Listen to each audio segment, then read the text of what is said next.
جی mister حسین صاحب السلام علیکم۔ وعلیکم السلام، قبلہ کیسے ہیں؟ اللہ تعالیٰ کا بڑا احسان ہے، تھینک یو سر، اللہ آپ کو جزائے خیر دے، حکم کریں میرے بھائی۔ قبلہ آپ بہت شکر گزار ہیں ہم۔ اللہ آپ کو بہت عزت دے، بہت طول عمر دے، تھینک یو سر، حکم کریں۔ سر چھوٹا سا سوال ہے کہ عمر کو حضور پاک نے نکال دیا تھا ہوں، گھر سے، جی تو بعد میں آپ نے کسی کو لکھوائی ہے، وہ کیا کہتے ہیں اس کو، تحریر مولا علی وصیت کو کو، لکھوائی جی ہو؟ جی اگر لکھوائی ہے تو جی کیا جی لکھوایا ہے، نہیں لکھوائی تو بھی بتا دیں۔ اوکے جناب، لکھا دیں، بتا دیں گے، تھینک یو سر، اللہ آپ کو جزائے خیر دے۔ وہ جو عمر کو گھر سے نکال دیا نا حدیث قرطاس میں، تو بعد میں رسول اللہ صلی اللہ علیہ وسلم نے کیا لکھوایا ہے وہ میں آپ کو بتا دیتا ہوں۔ ایک منٹ بھائی، میں وہ دکھا دوں آپ کو، وہ کتاب سلیم میں لکھا ہے، یہ کتاب سلیم ابن قیس ہلالی ہے، جلد نمبر 2، یہاں پہ حدیث نمبر 27 ہے، صفحہ نمبر 794 میں، یہاں پہ حدیث قرطاس کا ذکر ہے، ٹھیک ہے نا۔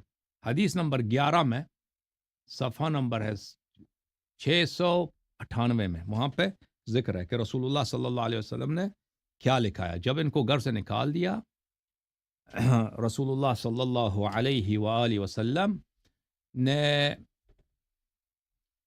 قلم کاغذ منگوایا اور مجھ پہ انہوں نے لکھا دی کہ میں کیا لکھ دوں، تو اس میں انہوں نے لکھا دیا کہ 3 لوگوں کو رسول نے شاہد بنا دیا، سلمان، ابو ذر اور مقداد میں، تو رسول اللہ صلی اللہ علیہ وسلم نے سب ائمہ کا نام وہاں پہ لکھا دیا اور حکم دیا کہ قیامت تک ان کی اطاعت کرنی ہے، قیامت تک، یہی 12 امام ہے، اس کے علاوہ کوئی نہیں۔ فسمانی اولہم، تو رسول صلی اللہ علیہ وسلم نے مجھے پہلا امام کے طور پہ میرا نام لکھا دیا، پہلے امام کے طور پہ، ٹھیک ہے نا۔ اس کے بعد میرے بعد ثم ابن ہادہ، میرا یہ بیٹا، امیر المومنین علیہ السلام نے اپنا ہاتھ امام حسن علیہ السلام پہ رکھا، پھر حسین علیہ السلام، ان کے بعد حسین علیہ، ثم 9 من ولد ابن ہادہ، اور پھر 9 امام آئیں گے امام حسین علیہ السلام کے نسل سے، ٹھیک ہے نا۔ تو یہ رسول صلی اللہ علیہ وسلم نے لکھا ہے۔ جی سر،